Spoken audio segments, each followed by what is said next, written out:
All right, dude, chop chop. Let's get this done. Okay, let's count to 3. 1, 2, 3. 2.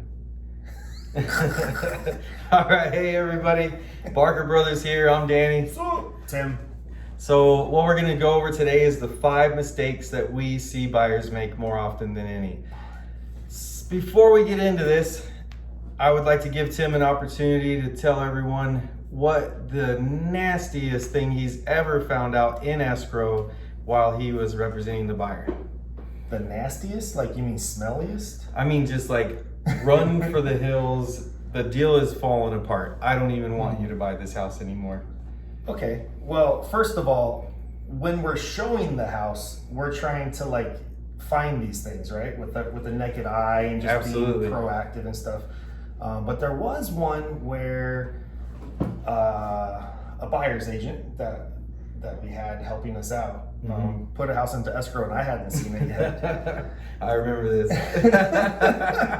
And we were all so excited. So the first time I was going to see the house as the team leader was at the home inspection, because I insist on putting my eyeballs on the house, you know? So we get there, I walk in, I'm like, what's that smell? Like a curtain of nasty. I bought a house like that one time in North Carolina. But you did it on purpose, you know what you're doing. You're right. You know?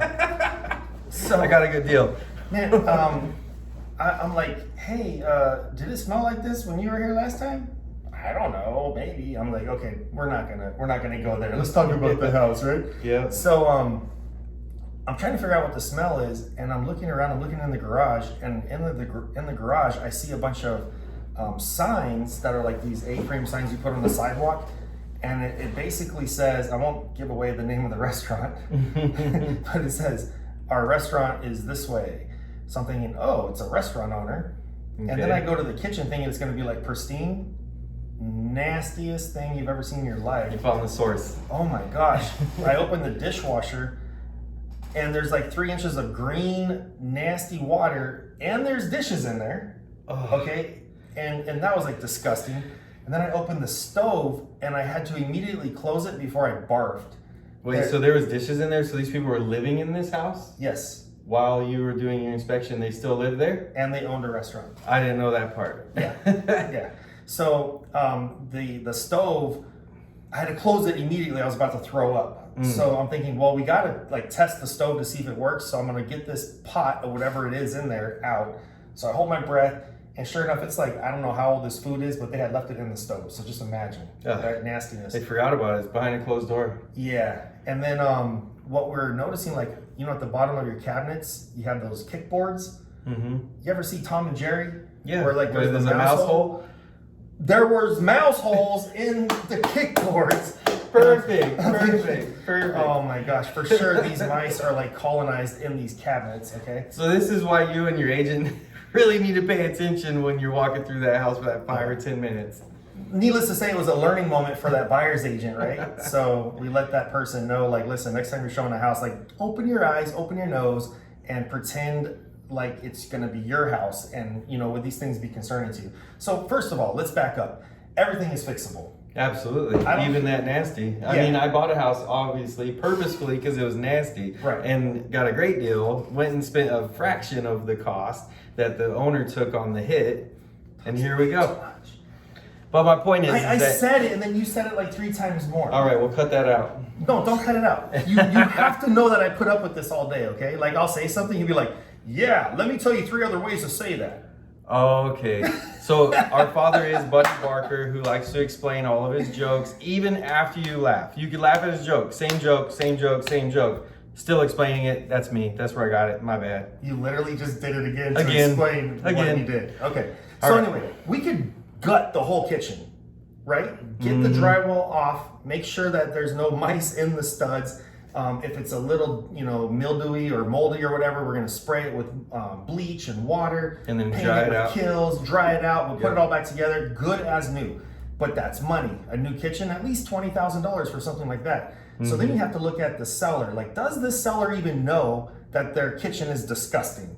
And are they in a position to redo a kitchen? Because I can't just put paint on the mouse hole, right? Right. And by the way, when we pulled out the fridge, I normally don't pull a fridge out, but there was like a certain amount of disgust right there on the edge. Gross. I did it. It was like, bleh! like nasty. So this has never happened to me before. And by the way, he asked me this question. We didn't practice this. This is just like off the cuff. Yeah. And this has never happened before. But I told the home inspector, has anyone ever canceled a home inspection like halfway through it? And he goes, well, it doesn't happen very often, but if you cancel it right now, and I don't have to actually type this up, because he was like freaking out himself. There was mold everywhere, leaks everywhere, and it was just going to be like a each and everything gets an entire description. Thank you for that. Yep. Well, they don't know. Yeah, they don't know. So he said, if you eliminate all that work for me, I'll charge you only $200 for showing up and for my time instead of the $500. So I asked the buyer, I said, listen, this might be a good opportunity to go ahead and just cancel escrow and get on down the road, and we're going to find you something spectacular. And before I did that, I went on the internet and I found 3 other vacant homes in the area that I thought would be good. Why vacant? I didn't want to bother a family to get out. But I'm saying, like, look, for this price in this neighborhood, I'm going to show you homes that don't have a disgusting kitchen that might be more move-in ready. Right? Sure. And if one of those 3 doesn't work, then if the vacant ones are available, there's a couple that are occupied that are available too. Exactly. So basically, we ended up canceling escrow on the spot. Called the listing agent, said, so sorry to do this to you, but we're going to go ahead and just, not waste any more of your time. And he was like, well, is there anything we can do to save the deal? And I said, I don't think so, because it's going to involve a new kitchen and new bathrooms, because they're all like moldy, mildew, and disgusting. And he's like, what? And it dawned on me, the listing agent. So I wasn't so hard on my buyer's agent. The listing agent didn't even catch these things. I have a lot more experience, right? I see these things. I can whatever. Right. So I encouraged him to get his own home inspection, like we normally do for our pre-listing home inspections, before he puts it on the market again, so he can have that down and dirty talk with the seller and say, listen, nobody's going to want to buy this. Yeah. Nobody's going to want to even like move in until something drastic is done. And in my opinion, it would have to have been a vacant move out and complete gut of that kitchen. Jeez. Just, like you said, just to 20 make grand. it. Yeah. But here's the cool thing. We actually came in at a pretty reasonable price. So if they even put in 20 grand, they could have easily put it back on the market for more than that. Because it was a beautiful house. This house was built in 1996. So it's not like it was a 1950s or 60s. Like this, it was only 25 years old. Yeah. And I say only, I graduated high school in 1996. It seems like it was yesterday, but it's not that old. It shouldn't be trashed yet, but it's deferred maintenance. And just, look, we don't want to talk about people, but it's just, some people live like that. So, right. Yeah. All right, so did that answer your question? It did. Okay. Very, very lengthily, especially with my explanations. You're accusing me of this? So, yep, I'm accusing you of this. A little bit too much. All right. But next time we'll get it better. So let's go through the 5 mistakes that buyers make. 1 is the surface. This one is near and dear to me because I've only been a real estate agent for a year now, and I've already seen buyers spend way more than they told me they wanted to because the penny was really, really, really shiny. It looks beautiful. It's everything we wanted. We're gonna call mom and dad and see if they can help us. We're gonna call everyone, and then I don't care if it appraises. I'll spend an extra $25,000 out of pocket. Does that distract you? Very distracting. But my point is that when you see the shiny penny, understand that it is worth more in that shape because you love it and because it's nice and it's enjoyable and you don't have to go to Home Depot a bunch when you're a brand new homeowner. So that's nice. Hopefully, right? It's not lipstick on a pig. Yeah. And also something to look at too is what did they choose to put in there?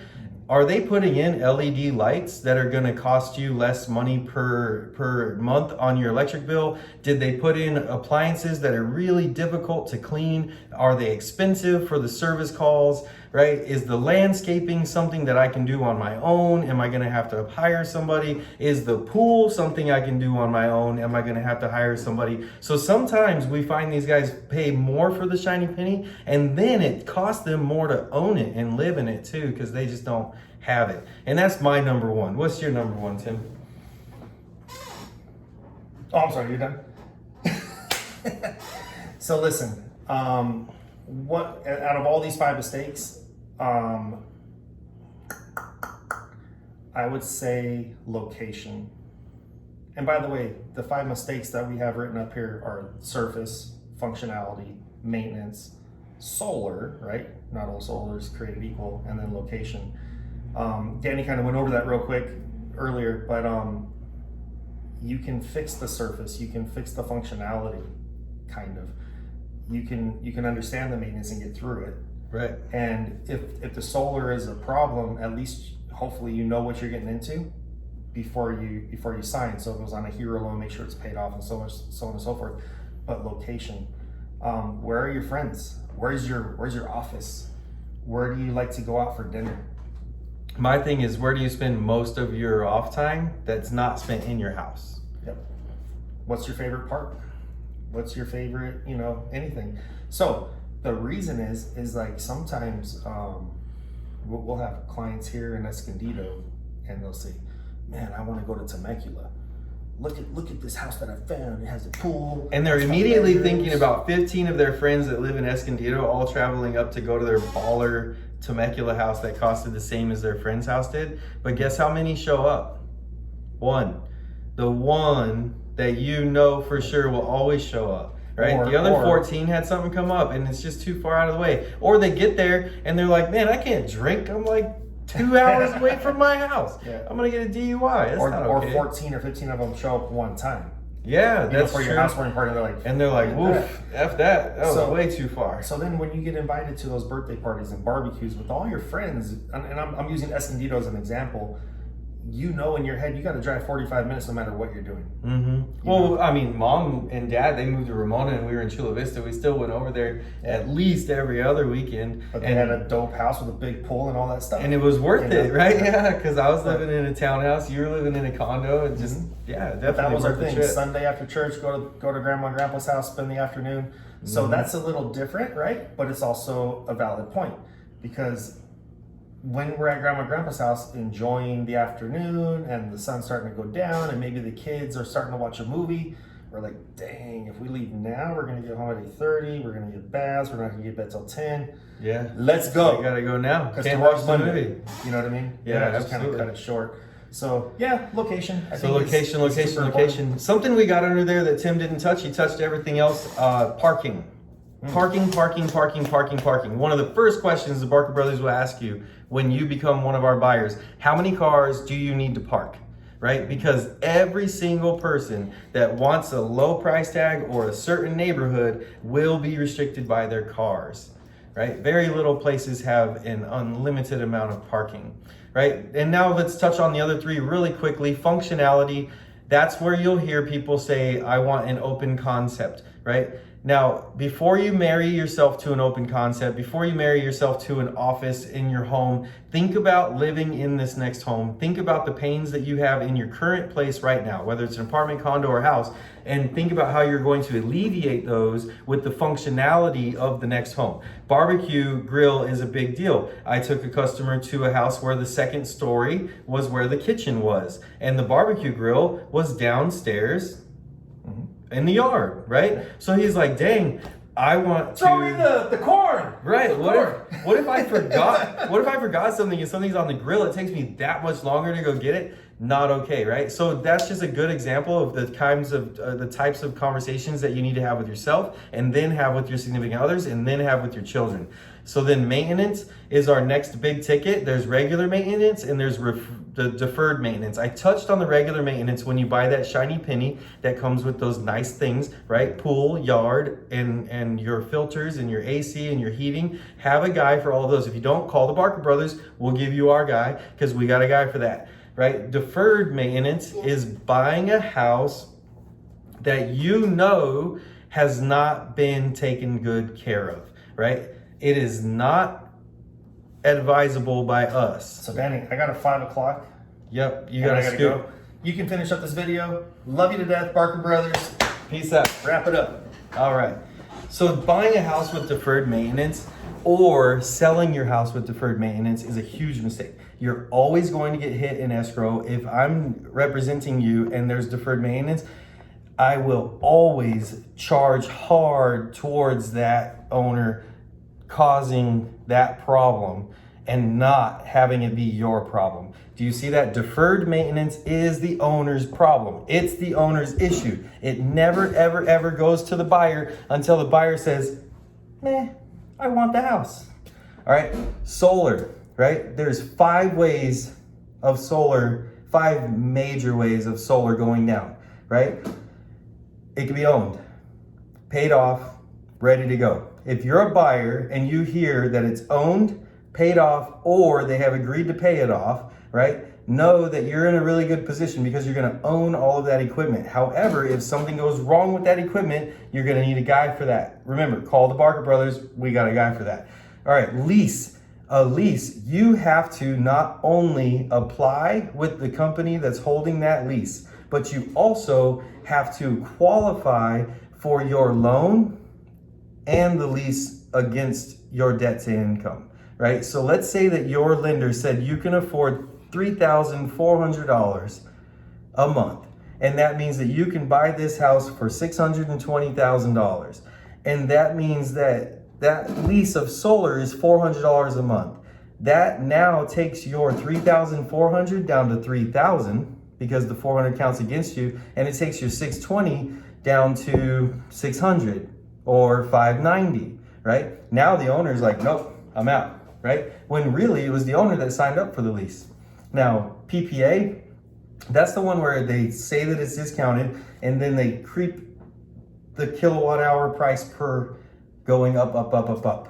At the end, you do not own it, the equipment, so it's not your issue. There's usually a warranty. The company usually takes care of the stuff, and so on and so forth. Finance is where you own it, but it's a lien against your deed, right?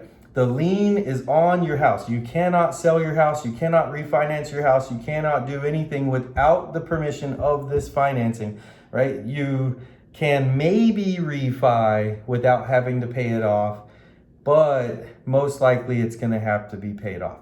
And then there's the hero loan. The hero loan is that one that's going after us military guys and the cops and the paramedics and the firefighters, right? The hero loan is tied to your property taxes. That to me was a very big legislative mistake for the states and the feds to allow hero loan, to allow a private company to put a lien on your property taxes as if they're the government. You do not get a hero loan from the US government. You're getting it from a private party. Why it's allowed to lien on your property taxes is beyond me. I know exactly why those private lenders wanted it on your property taxes, because check this out. You owe $500,000, right? You lose your job, you lose everything goes up in smoke. Now the bank sells your house for $350,000 in the REO market because it sat empty and it got moldy and all kinds of nasty. My point is, they don't even get their $500,000. They've got $350,000. Their first lien on the title, right? So they're like, yep, we get the whole $350,000. And then the government says, you gotta pay your taxes. And then the hero loan says, and guess what? We're on your taxes too. So now, property taxes, then hero loan gets paid, then the rest goes to the first seat. And if the first seat gets covered, then the second seat, which would be your HELOC or your second mortgage.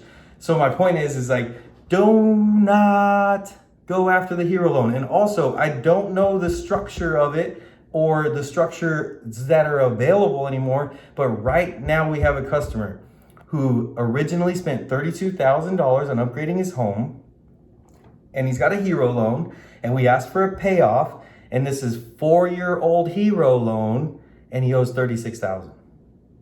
That's the payoff, $36,000. Don't ask me how that math works for them, but that's it. That's the way that it goes. So check it out, guys. Those were the 5 topics for buying a home. All right, we gotta get the shoulders back. Oh man. I'm actually sore that it hurts to put my shoulders back. That's how bad my posture has gotten. That's one of the man boobs. Are those boobs? No, dude, come on. Look at those. Look at those. Hard as a rock. It just means that they're not the bags. They're the hard jelly. I just can't They're gummy breathe. bears. That's what they were called. Hi, how you doing? All right, We're so gonna let's get your stay house sold. leaning forward. So So we're just gonna be looking up at this thing and talking and blah blah blah blah blah. right.